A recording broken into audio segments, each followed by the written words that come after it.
Ya, terima kasih Anda masih bersama kami dalam program talk show, dan di segmen kedua ini kami mengundang partisipasi Anda untuk berinteraktif. Silakan saja langsung Anda bisa melihat di line telepon yang ada tertera di layar kaca Anda.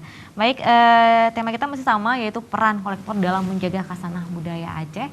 Dan di sini juga sudah hadir pengkolektornya dan yang menjaganya, ya. Dan ini pasangan suami istri yang sangat tertarik dengan manuskrip ataupun naskah kuno Aceh ini sendiri.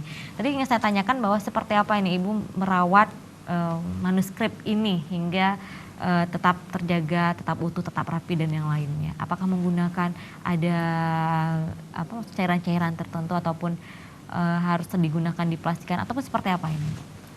Ya, kalau dulu sebelum kita tahu benar bahwa bagaimana cara merawatnya, dulu saya udah suka ini ngambil kuas, ya kan?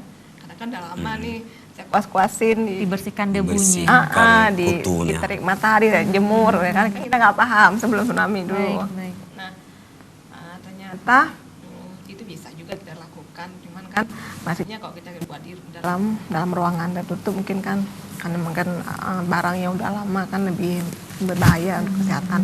Itu kan persepsi kita yang awam, belum paham gitu. Nah, kemudian setelah tsunami kita dapat pelatihan ya Pak ya. Pelatihan waktu itu ada kerjasama PKPM dengan Jepang waktu itu cara merawat, bagaimana merawat. Dan orang Jepang sendiri yang memberikan pelatihan mereka memang sangat antusias dengan manuskrip seperti itu. Mereka kan lebih ahli lah macam ya.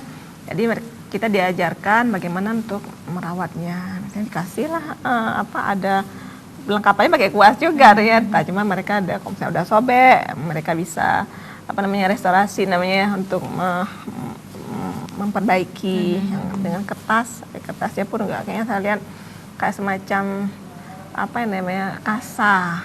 Jadi bisa ditempel, udah bolong-bolong bisa ditempel. Nah, kemudian mereka mengajarkan ke kita bahwa memakai tadi rempah-rempah. Mereka orang tua kita juga misalnya menyimpan kain di lemari pakai kapur baru segala macam kan. Nah, mereka juga memberikan itu pakai lada Bang ya. Pakai merica hitam macam itu. Menyimpan ini dengan menggunakan rempah-rempah yang ada di Aceh. Maksudnya itu kan barang-barang lokal, komoditi lokal yang digunakan untuk pengawet. Jadi itu kayaknya untuk ya pewangian kayak aromaterapi sekarang pakai itu ya. Nah, jadi itu yang diberikan, jadi selama tahannya. Merica hitam itu kan anti rayap segala macam. Dan itu ditaruh memang di dalam di dalam manuskrip tersebut atau di sekitarnya atau di sekitarnya. Ya kan nanti udah untuk mencegah datangnya serangga yang lainnya. Terus sekarang kan kami udah sudah memilah-milah memilah-milah sesuai dengan kitab segala macam. Nah, dalamnya nanti dimasukin dalam amplop misalnya, dan dimasukkanlah rempah-rempah itu. Nah, itu lebih aman. Lebih aman. Pernah tidak terpikir untuk membuat duplikatnya, ataupun boleh tidak difotokopi ini? Mungkin nanti suatu hari apakah ini hilang, terbakar atau yang lainnya, setidaknya ada duplikatnya mungkin minimal, atau seperti apa ini Pak? Ya, baik. Itu memang tahap untuk penjagaan, pemeliharaan dari manuskrip itu sendiri. Secara standar internasional, SOP internasional, manuskrip itu memang harus dalam ruang tertentu. Jadi harus ada udara yang dibutuhkan kepada naskah ini, artinya dalam kondisi ruangan yang begitu stabil, artinya tidak terlalu dingin dan tidak terlalu panas. Tapi juga jangan terlalu panas. Apa yang dikatakan Ibu tadi, ini adalah konsep dari Jepang sendiri. Konsep dari Jepang sendiri untuk pemeliharaan naskah kuno Aceh sudah ditentukan dari dulu. Dari kualitas kertasnya dipilih yang sangat tinggi. Artinya kalau di Aceh ini tidak usah digunakan, kalau tidak mampu menggunakan seperti yang di luar negeri, ada ruangan khusus dan temperatur yang sudah diatur sedemikian rupa yang layak untuk naskah itu. Kalau di Aceh cukup dijaga dengan bunga cengkeh kemudian ada lada hitam, ada lada putih, kemudian ada kapur barus, kemudian ada rempah-rempah yang lain lagi, kemudian dimasukkan ke dalam naskah atau per lembar naskah, ditaruh dalam amplop, kemudian diikat, kemudian disimpan dalam lemari, boleh tempat dingin maupun tidak dingin. Artinya Jepang sendiri mengarahkan kita agar setiap bulan itu membuka. Sebulan berapa kali ini, Pak? Paling minimal 1 bulan sekali harus dibuka, harus ada angin ya, harus ada udara yang masuk itu untuk pemeliharaannya. Nah, memang naskah kuno manuskrip ini yang sudah berusia 400-300 ya tahun yang lalu, memang seperti kita merawat seorang bayi. Baik. Masih kita seorang. Jadi apa yang dikatakan dari Jepang tadi, yang dibantu oleh Jepang kita pada waktu itu adalah ada direstorasi sebanyak 75 manuskrip. Itu memakai kertas uruci. Jadi kalau yang sudah robek-robek itu ditempel supaya jangan bertambah parah ke tempat yang lain. Baik. Jadi ini ditempel dengan kertas uruci. Uruci itu adalah sangat halus, malah lebih halus dari kapas. Nah, itu ditempel semua. Artinya direstorasi dan dicuci naskah itu, disomper pakai air itu tidak apa-apa deh. Tidak apa-apa deh. Jadi suatu saat kita ingin membuka kertas uruci ini, ingin kembali kepada asalnya seperti teori arkeologi, itu masih bisa. Jadi begitulah perawatan yang orang Jepang sendiri mengarahkan kita seperti itu, dan kita diberi latihan selama 2 hari. Kemudian tanggapan para pakar-pakar sejarah dunia, terutama profesor filologi ini sangat luar biasa. Ini kan kita mengikuti pameran kalau kita ingin ikut terus, karena kita menjaga juga undang-undang dari cagar budaya juga kita lindungi itu juga. Artinya kami ini sekarang menjaga naskah kuno, memelihara naskah kuno, juga ikut kami mendukung undang-undang cagar budaya yang telah diperintahkan kepada kita. Baik. Itu tahun setiap warga negara ini, Pak ya? Setiap warga negara memang harus melindungi terhadap cagar budaya ini. Tapi karena ini adalah suatu keilmuan yang ingin kita sampaikan, kita diberi kesempatan, kita diberi izin untuk pameran di mana-mana. Itu adalah untuk pemahaman masyarakat sendiri. Nah, tadi menarik antara rempah ramuan dengan naskah kuno ini. Itu seperti apa, Pak? Apakah ada kegiatan yang pernah disosialisasikan ini, Pak, sebenarnya? Baik. Ini juga temuan atau bagaimana ini, Pak? Iya, temuan. Makanya saya katakan tadi, membaca manuskrip ini, menggali manuskrip ini, kita menggali ilmu apa yang dilakukan oleh orang tua kita dulu. Dalam naskah kuno Aceh ada ramuan, ada rempah. Jadi itu tadi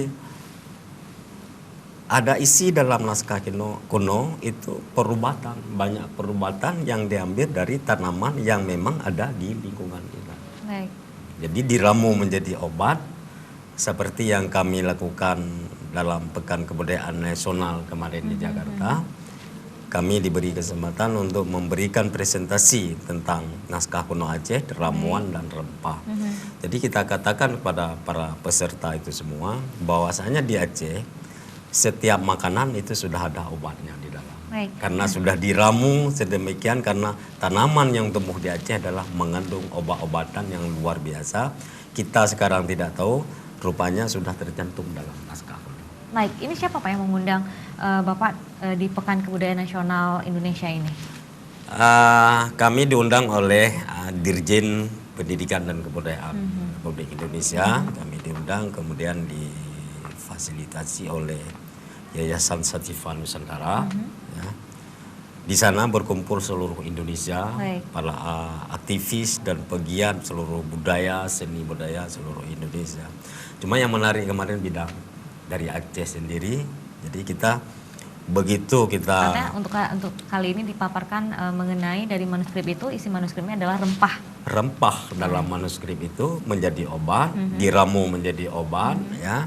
Kemudian obat-obat itu langsung bisa kita minum di situ, langsung dipraktekkan oleh orang yang membaca naskah untuk membuat obat. Oke. Jadi dipanggil peserta, siapa yang sakit, diobati langsung di situ, dipraktek langsung di Dan itu situ. Bapak yang melakukan? Tidak, ada Mahaguru, Oke. Mas Yoga dari Aceh juga. Kebetulan kami dengan beliau sama dalam memberikan presentasi rempah, ramuan, dan naskah kuno Aceh.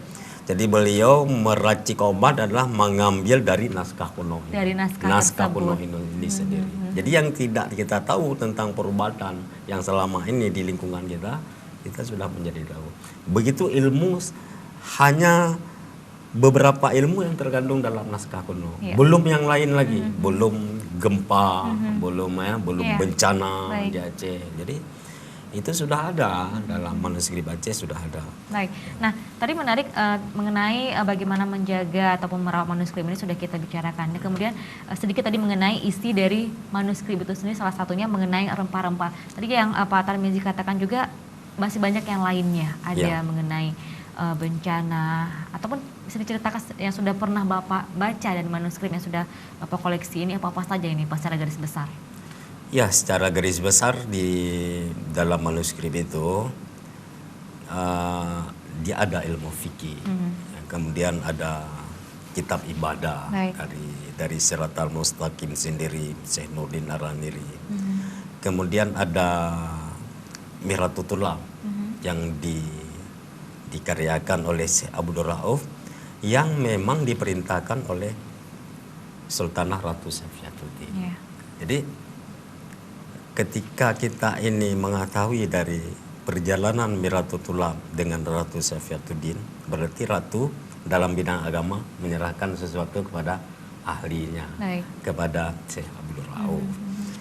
Kemudian kita seperti saya sebutkan tadi, ada ramuan dalam naskah kuno, ada gerak tubuh manusia, karakter gerak tubuh manusia, kemudian ada bencana, kemudian ada astronomi, kemudian banyak lagi dalam Tajul Muluk ini hari-hari baik, hari-hari yang dilarang, awalnya membuat pondasi rumah dan sebagainya. Jadi waktu bertani juga. Waktu bertani juga, kalau itu buahnya dalam tanah itu bagaimana itu ditanamnya pada kapan, waktu apa, kapan. Jadi dan itu hanya dimiliki ilmu oleh orang-orang dahulu juga nih. Dimiliki ilmu oleh orang dulu. Jadi orang dulu kan tidak tahu bagaimana untuk menamakan ini karena memang beda zaman dengan kita sekarang. Artinya yang perlu kita bicarakan di sini, hari ini kita masih mikir-mikir cara menanam sesuatu, cara membuat obat sesuatu, dan cara membuat program-program untuk yang akan datang. Tapi orang-orang tua kita dulu ini sudah membuat. Ternyata, misalnya contoh seperti tata pemerintahan dan undang-undang. Itu juga ada. Itu juga ada. Beliau sudah membuat tata kerja dalam bertata negara, dalam beraturan, dalam adat dan sebagainya. Yang kita laksanakan adat hari ini adalah peninggalan dari manuskrip atau peninggalan dari masa lalu yang diwariskan kepada kita sekarang adalah untuk berbuat itu, untuk melakukan kreativitas seperti itu, untuk menjaga itu dan ingin disambungkan kepada generasi ini supaya ini tidak hilang. Karena spesialnya unggulan di situ adalah Islam. Jadi seluruh budaya dan adat di Aceh adalah unggulannya Islam. Lain tidak ada. Terangkum dalam Islam. Terangkum dalam Islam, apalagi kita dalam bersyariat Islam. Jadi ada lingkarannya di situ. Nah, disitulah naskah. Jadi naskah di Aceh ini adalah semuanya memang bernuansa Islam. Semua, jadi dia sangat kuat Islam. Jadi kalau berbicara ilmu dalam agama itu berbagai macam yang sudah tergantung di situ. Cuman karena kita kemampuan dalam ranah itu kurang, mungkin ini ada ahlinya masing-masing. Ahli fikihnya siapa, ahli filsafat, kemudian astronomi, ilmu falak. Jadi itu harus ada ahlinya. Mereka ini harus membedah, harus melakukan penelitian. Maka saya sarankan para akademik. Sudah menjadi pengkolektornya, kemudian bagaimana isi ini juga disalin kembali ataupun dipahami juga oleh masyarakat kita secara luas. Saya ini adalah begini sekarang. Ini naskah saya sudah menyediakan tepung. Tepung ini saya serahkan sama ahlinya ingin membuat kuis seperti apa. Artinya di sini adalah akademi. Dia membuat kuis seperti apa. Dia harus membuat buku, harus meneliti. Karena ini kasanah yang tidak tergantikan. Nah, selama ini kalau diminta pinjam ini, Pak. Bapak ya, mengizinkan? selama ini saya beri pinjam atas nama untuk kebaikan. Banyak para ulama saya berikan pinjam. Kalau ada masalah misalnya saya beri pinjam. Cuman ya seperti itu, kita beri pinjam. Kemudian tadi ada disebutkan cara mendokumentasikan. Apakah difotokopi? Tidak bisa difotokopi karena dia tidak bisa berhadapan langsung dengan mesin. radiasi yang terlalu tinggi, karena dia ini sangat rentan. Lalu seperti apa? Disalin ulang? Kita harus pakai digital dengan kamera digital yang memang khusus untuk untuk tag ya, tag kuno. Dia memang khusus untuk tag kuno. Dan pakai kamera digital, baru didokumentasikan. Nah, didokumentasikan, ini kita simpan yang sangat rapi. Jadi kalau ada orang ingin menggali tentang ilmu yang ada dalam manuskrip ini, mereka bisa kita bagikan. Dan Bapak sudah menyimpan filenya itu? Sudah menyimpan file, tapi belum semua. semua. Cuman ada berapa 32 file yang sudah tersimpan yang sangat-sangat penting. Seperti kita cerita tadi waktu tsunami. Jadi kalau ini tidak dilakukan, tidak di backup datanya yang secara khusus, kita takutkan ada kehilangan, kebakaran dan sebagainya, bencana itu sebagainya. Dan ini saya rasa harus selalu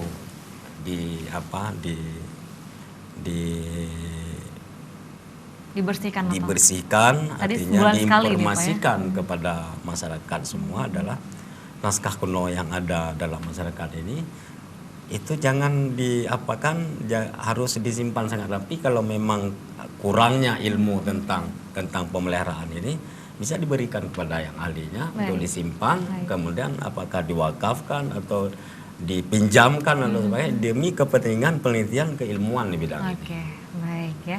Nah, jadi saya tanya kembali ke Ibu nih ya, Ibu Nurul, dan ini juga artinya di rumah punya tempat khusus, punya ruangan khusus untuk menyimpan manuskrip ini? Ya punya, cuman ya selaku kita ini kan ya tidak seideal tadi ruangan suhunya sekian macam, tapi tempatnya sudah lebih memadai. Memang disediakan tempat khusus ini ya, untuk menyimpan manuskrip ini. Nah, kemudian nanti sering tidak Bu datangnya pengunjung ingin melihat atau itu bagaimana? Ataupun ada jadwal khusus seperti perpustakaan ini dibuka hari apa saja atau bagaimana? Nah, kalau yang datang memang dia konfirmasi dulu, nanti baru kita siapin apa keperluannya kan. Kalau misalnya membuka perpustakaan bercita-cita kami ingin ada perpustakaan, ya, tapi insya Allah ya mungkin di waktu ke depannya mungkin kami bermimpi punya pustaka yang bisa diakses oleh masyarakatnya, siapapun yang berkeinginan bisa secara mudah datang dan untuk kedepannya. Ada berapa jumlah manuskrip yang sudah tersimpan ataupun yang dikoleksi ini? Jumlahnya Ibu ingat atau apa ini?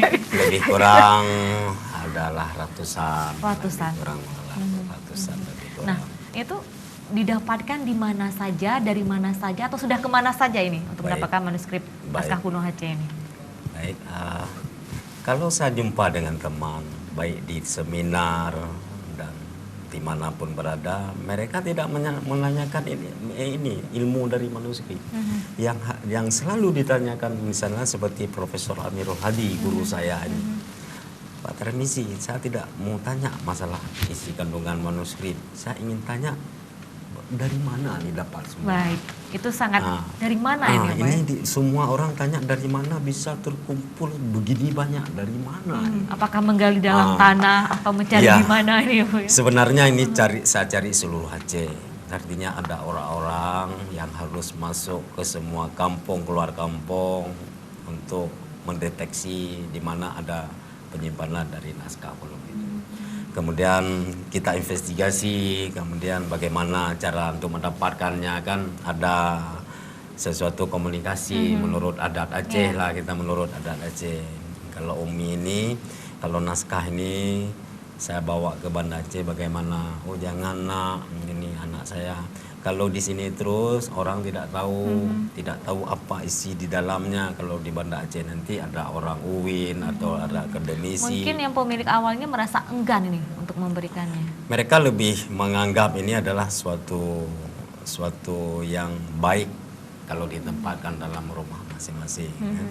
Tapi ini kan sesuatu ajimat atau yang lain gitu lah gitu kan. Tapi ini kan kita yang khawatir terhadap kehancuran dari kasanah ini.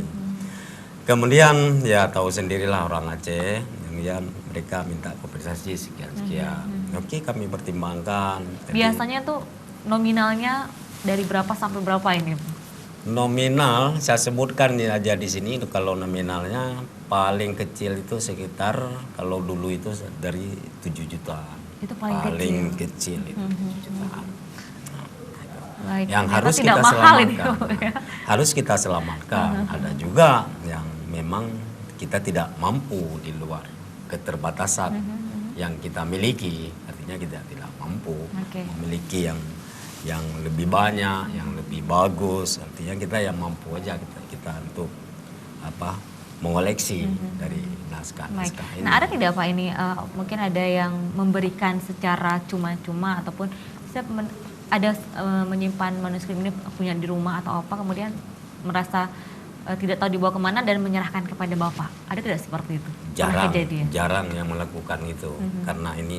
Karena mereka sendiri tahu ini adalah kasanah yang bernilai tinggi di bidang sejarahnya, sejarah histori ini adalah bernilai tinggi.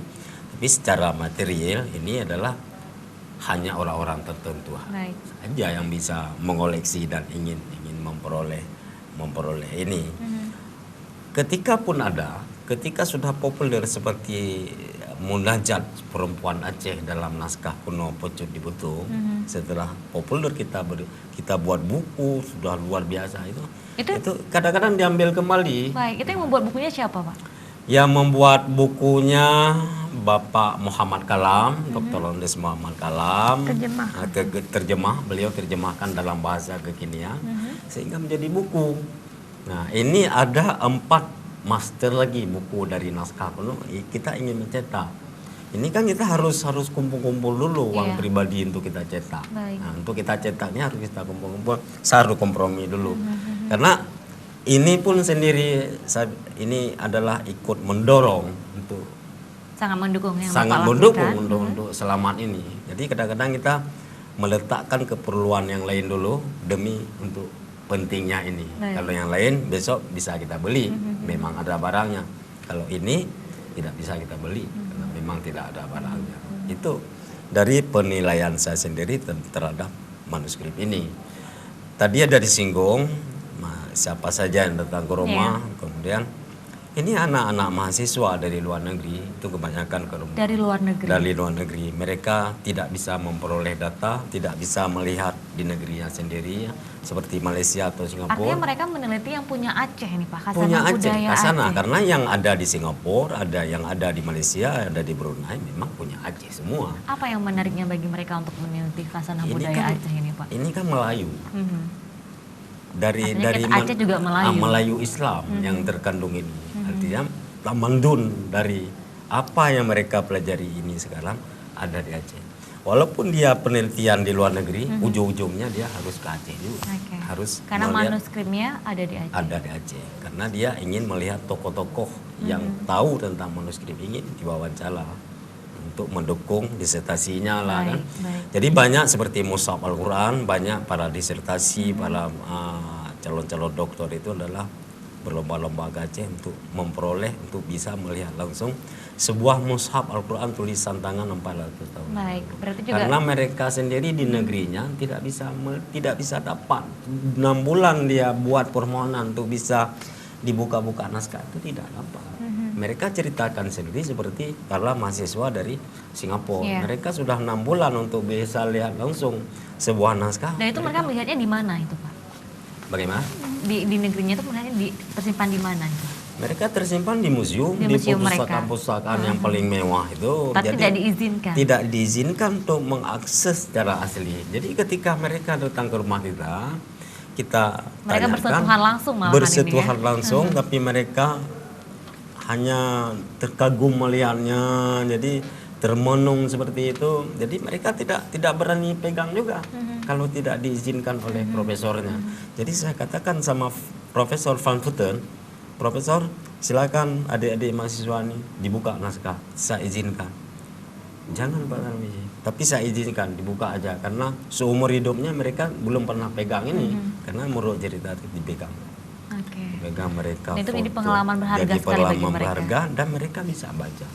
Mereka bisa baca. Mereka bisa baca. Bisa baca. Tulisan apa memang yang Ini ada di adalah manuskrip tulisan teks Arab tapi berbahasa Melayu. itu? Bahasa Melayu. Teks Arab berbahasa Aceh. Teks Arab memang Arab dia sendiri. Nah, itu dia. Yang bisa mereka baca teks Arab berbahasa Teks Melayu. Arab berbahasa Melayu. Tapi ketika di situ banyak bahasa Aceh karena dicampur-campur, ketika bicara bahasa Melayu Ada beberapa yang mereka ada tidak beberapa mengerti. bahasa Aceh karena Baik. ulama kita dulu tidak tahu dalam bahasa Baik. Melayu, dia tulis dengan Dalam bahasa bahasa Aceh. Aceh. Nah, di situ mereka terputus dari cara membaca. Baik, dan di sini mungkin harus bertanya lagi, ini apa artinya gitu? Karena Iya. ada beberapa kata dalam bahasa Iya. Aceh. Ternyata sangat menarik sekali berbicara tentang manuskrip ataupun naskah kuno Aceh ini, sehingga menambah pengetahuan kita dan kita bisa menelusuri sejarah Aceh yang sebenarnya itu seperti apa dari manuskrip ini yang ditinggalkan oleh orang-orang kerajaan-kerajaan Aceh zaman dahulu. Baik, ini juga semakin menarik, kita akan lanjutkan lagi usai pariwara berikut ini.